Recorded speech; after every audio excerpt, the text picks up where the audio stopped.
leaving nothing but open sky where my living room used to be. With nowhere to go, I drove to my son's house, hoping for comfort. Instead, he looked at me and said, "We need our privacy. My girlfriend isn't comfortable with you staying here." That's when I made a call no one knew I could make, to my high school sweetheart, a self-made millionaire whose number I'd quietly kept for decades. When he arrived, he spoke just 3 words that changed everything. "You're safe here. Follow my journey to the end and share the city you're watching from." I'd love to see how far this story travels. I'm Wanda, 67, and I thought I'd experienced every kind of heartbreak. I was wrong. A normal Tuesday afternoon in Oklahoma turned deadly when the sirens wailed at 3:15 p.m. The sky shifted to a deep green-black, and the wind roared like a freight train. I had only minutes to grab what mattered. Family photos, a few documents, my late husband Harold's sweater, before the storm swallowed 43 years of memories. When silence finally returned, my house was gone. My rose garden was shredded, the kitchen table embedded in a garage wall. The life Harold and I built reduced to rubble. The Red Cross offered shelter, but I longed for family. I called Marcus, my only child, hoping for warmth. He answered with hesitation. After a pause, he said I could come. Yet, when I arrived, his girlfriend made it clear I wasn't welcome. I stood there with a single suitcase, realizing blood ties don't always mean open doors.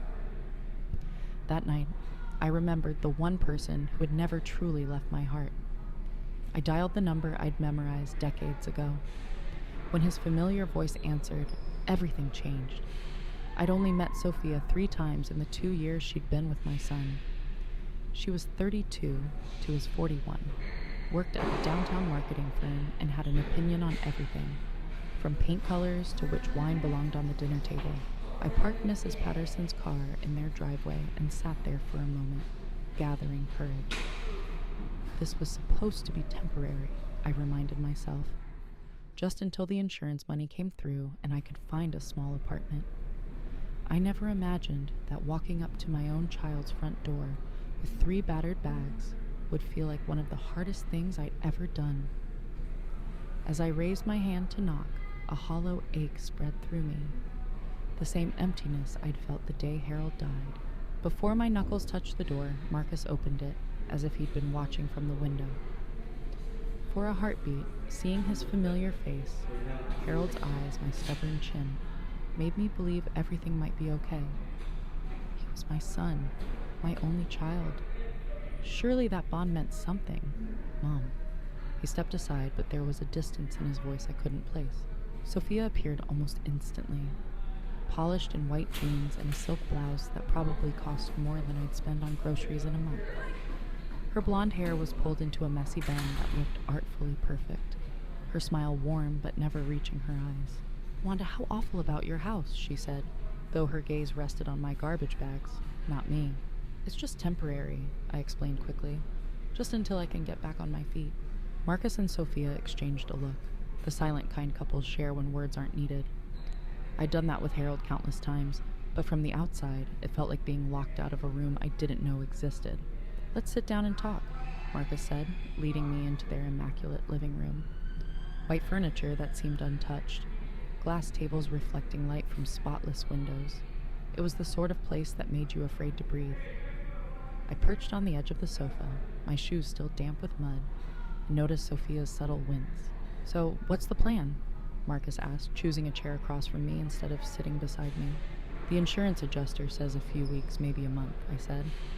I was hoping to stay here until then, just until I find a small apartment. Silence stretched too long. Sophia's jaw tightened. She placed a careful hand on Marcus's arm, supportive on the surface, possessive underneath. "Mom," Marcus began, and I knew from his tone what was coming would hurt. "Sophia and I value our privacy. We work long hours, and this is our sanctuary." "I wouldn't be in your way," I said quickly. "I'd help with cooking, cleaning, anything." Sophia leaned forward, her voice soft but firm. "It's not about trouble, Wanda. It's about space. This is our first home together, and we're still finding our rhythm." "I'm his mother," I replied, sharper than I intended. "Of course," Sophia said smoothly. "And that's why we think you'd be more comfortable somewhere you can have your independence while you rebuild."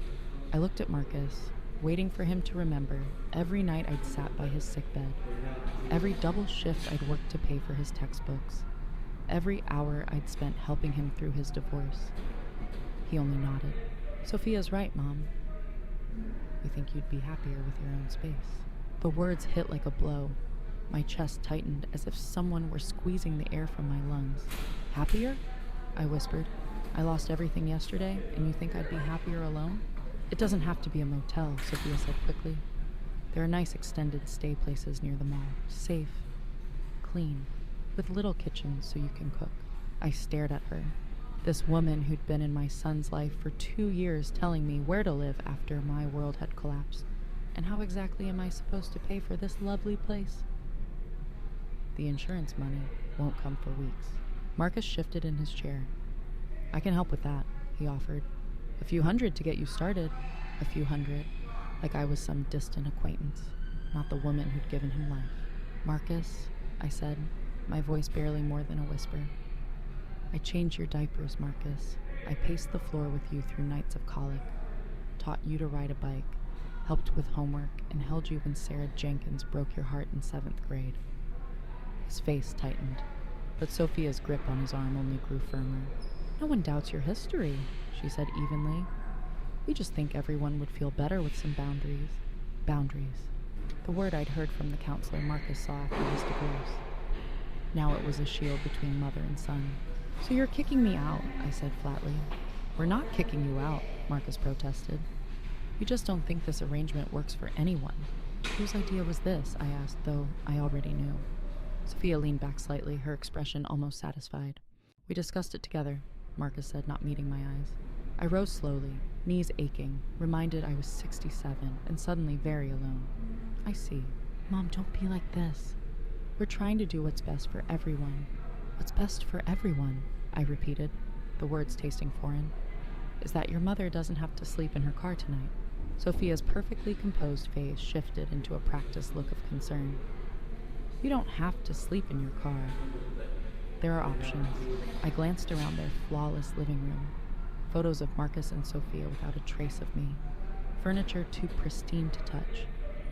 My son had chosen this cold perfection over his own mother.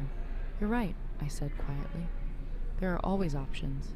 I picked up my 3 garbage bags and Harold's old toolbox, their weight suddenly heavier. Marcus stood, uneasy but not enough to change his mind. I'll call you in a few days once you're settled, he offered. Don't bother, I replied, my voice steadier than I felt. I wouldn't want to intrude on your sanctuary.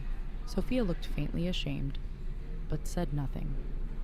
I walked out of that immaculate house, their perfect world with its perfect boundaries, and sat in Mrs. Patterson's borrowed car for a long time before starting the engine. Through the window, I could see them talking, probably about how difficult I was being, how much drama I brought into their peaceful lives. The irony wasn't lost on me. After Harold died, I told myself I was strong, independent, that I didn't need anyone. But independence is a luxury you can only afford when you have choices. I drove to a Walmart parking lot and watched the sun sink, trying to figure out where a 67-year-old woman with $93 and 3 bags of storm-damaged belongings was supposed to sleep. The car grew cold. I had maybe 2 hours before security noticed me. That's when I remembered the business card tucked in my wallet for nearly 50 years, yellowed and soft from time, a card I never thought I'd use, from a boy I'd loved when everything still felt possible. James Morrison. I pulled out my phone and stared at the faded number, wondering if it even worked, if he was still alive, if I had the courage to find out. I spent 3 nights sleeping in that borrowed car before I finally made the call. 3 nights of waking with a stiff neck and the taste of shame in my mouth. 3 nights of drifting from one parking lot to another so security wouldn't notice the elderly woman living in her vehicle. Gas station bathrooms became my mirror, and I avoided my own reflection. The card felt like tissue paper between my fingers.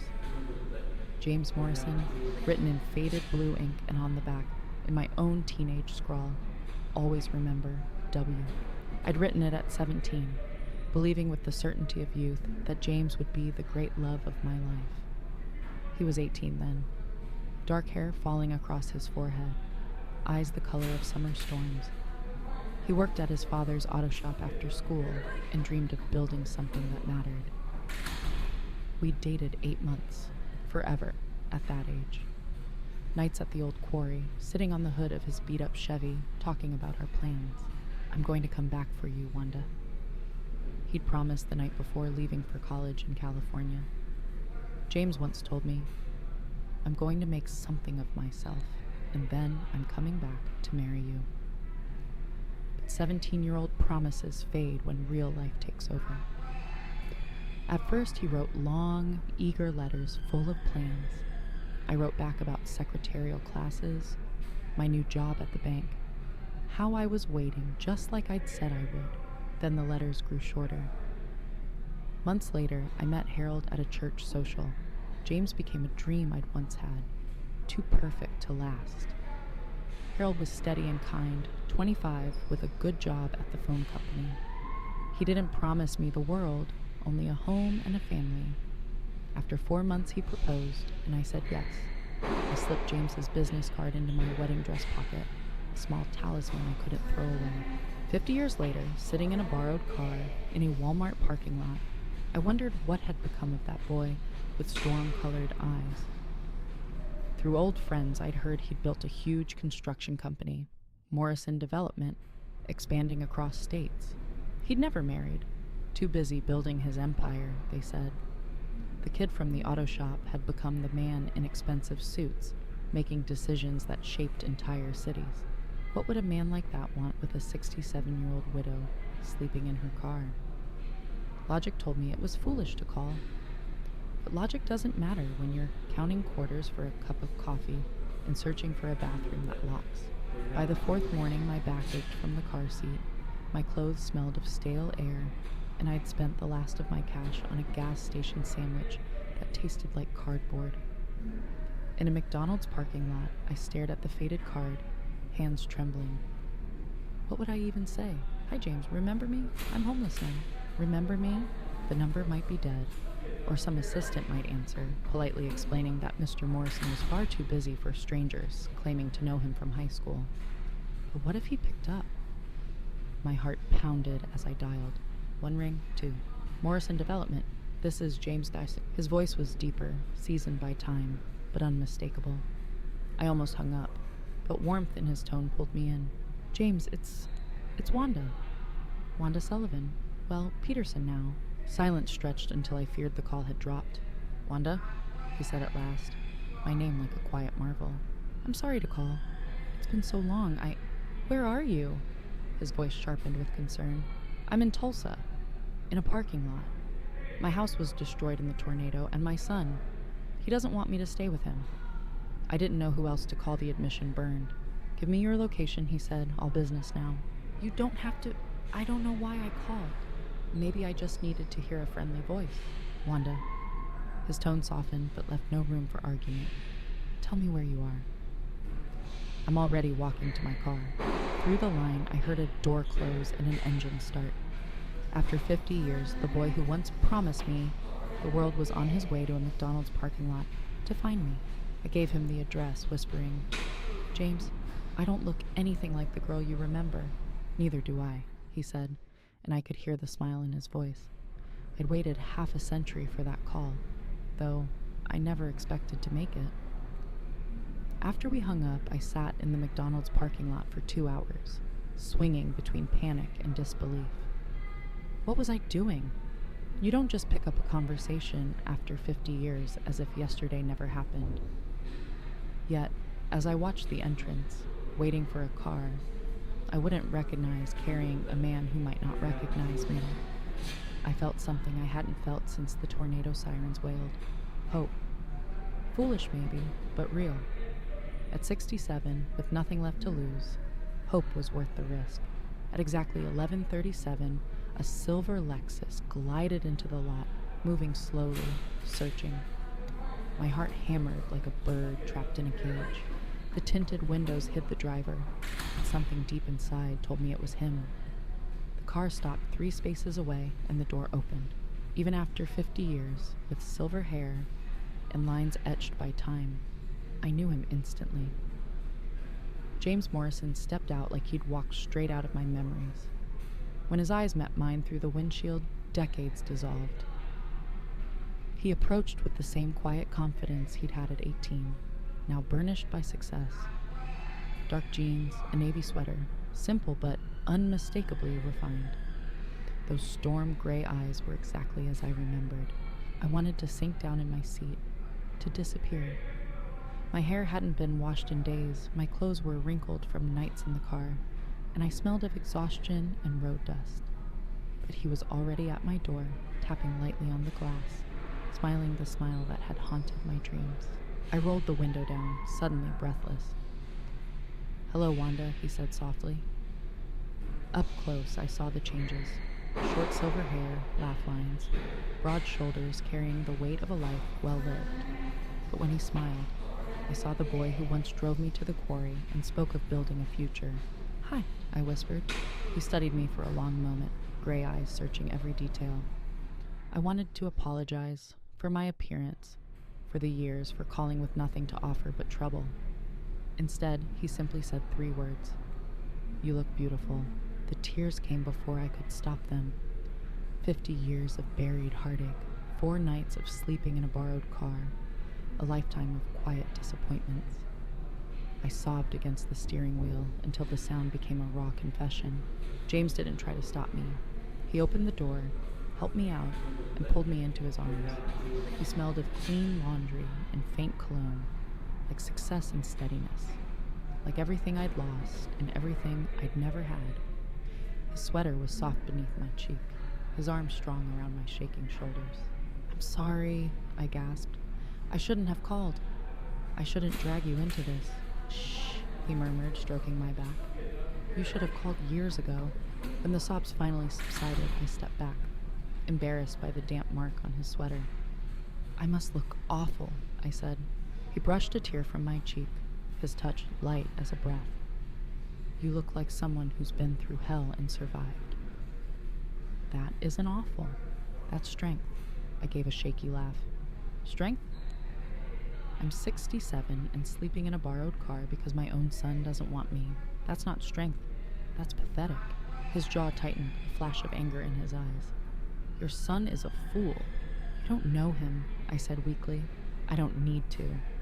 "I know you." His hand stayed warm on my shoulders, or at least I knew you. And the Wanda Sullivan I knew would never turn away someone who needed her, especially family. The way he said my maiden name, as if it were a treasure he'd kept safe all these years, made my chest ache for the girl I used to be. "That was a long time ago," I whispered. "I'm not that girl anymore." "Maybe not," he said gently. "But I'd like to know the woman she became." James helped me gather the few things I had left. The 3 garbage bags, Harold's old toolbox, my worn purse. If he was shocked by how little remained of my life, he never showed it. He loaded everything into the back of his Lexus as if each piece were precious. "Where are we going?" I asked when he opened the passenger door. "Home," he said simply.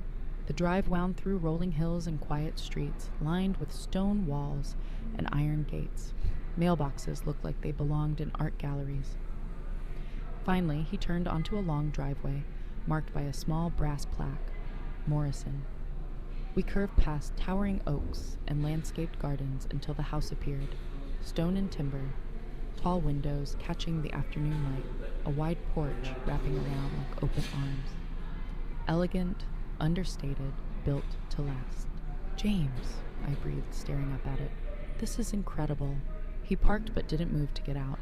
Instead, he looked at the house the way I was looking at him. "It's too big," he said quietly. "Always has been. I built it thinking I'd fill it someday." He gave a small shrug, achingly familiar. "Some dreams don't work out the way you plan. You never married?" The question slipped out. "Came close a few times," he said, turning toward me. "But there was always something missing." His eyes held mine. "You." The single word hung in the air, heavy with all the what-ifs of 50 years. Before I could respond, he stepped out to open my door. Inside, the house was just as breathtaking. Honey-colored hardwood floors, soaring ceilings, elegant furniture softened by shelves of books and sunlit reading chairs. It wasn't a museum of wealth, It felt alive, like someone had been waiting for me to walk in. "Are you hungry?" James asked, leading me into a kitchen larger than my old living room. "I was about to make lunch when you called." I started to protest, but he stopped me with a glance. "Wanda, you're not trouble. You're..." He searched for words. The answer to a question I've been asking for 50 years. He moved around the kitchen with an ease that surprised me, grilling chicken and roasting vegetables while I watched. Photos lined the counters, James at ribbon cuttings, with dignitaries at charity galas, always smiling, yet in every picture I saw a quiet incompleteness. "Tell me about your life, estoy ni thai," he said, setting a plate in front of me that smelled like pure comfort. So I did. I told him about Harold, steady, dependable Harold, who gave me security if not grand passion. About Marcus, the baby I'd wanted so desperately, the son who had become a stranger. About years of being the good wife, the careful mother, the solitary widow. About the tornado that took my house, and the phone call that proved how far a child's love could drift. James listened without a single interruption, his storm gray eyes never leaving my face. When I finally fell silent, he reached across the table and took my hand, warm and steady. "I'm sorry," he said at last. "Sorry for Harold, for the house, for your son. But I'm not sorry you called me." "Why?" My voice barely carried the word. He held my gaze.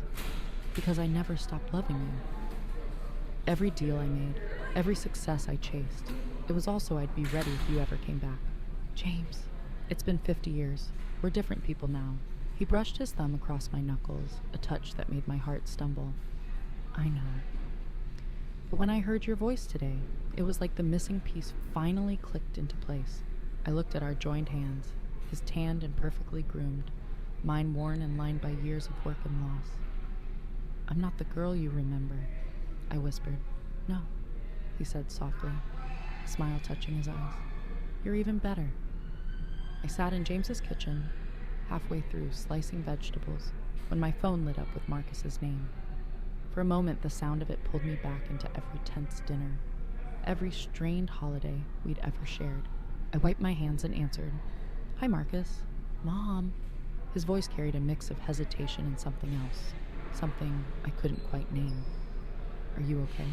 "I'm fine," I said carefully. "Why are you calling?" There was a pause. "I heard the tornado shelter is closing soon, and I just wanted to make sure you had somewhere to stay." A dozen retorts rose to my lips. Where was this concern when I needed it? When I slept in a parking lot? But I swallowed them. "I have a place," I said. "I'm safe." "Where?" Another pause. "I mean, if you don't mind me asking." "I'm with an old friend." Silence stretched so long I thought the line had dropped. "Is it a man?" "Yes." My voice was steady. "His name is James Morrison." I could almost hear him blinking. "The name from those stories you used to tell?" "That's the one." More silence, then a soft exhale. I didn't know you still had anyone like that." "I do," I said simply. "And he's been kind to me." "Mom, I'm sorry," Marcus blurted. The words tumbled out, awkward and raw. "I was wrong. About everything. I should never have..." "Stop," I said gently. "You made a choice. I made one too. We can both live with that. I want to make it right." "You can start," I said, "by coming to visit when you're ready. Not out of guilt, because you want to." Another pause, softer this time. I'd like that." When I hung up, my hands trembled, but not from anger. James, leaning in the doorway, had heard enough to know the weight of the moment. "You okay?" he asked. "I think so," I said, surprised by the calm in my own voice.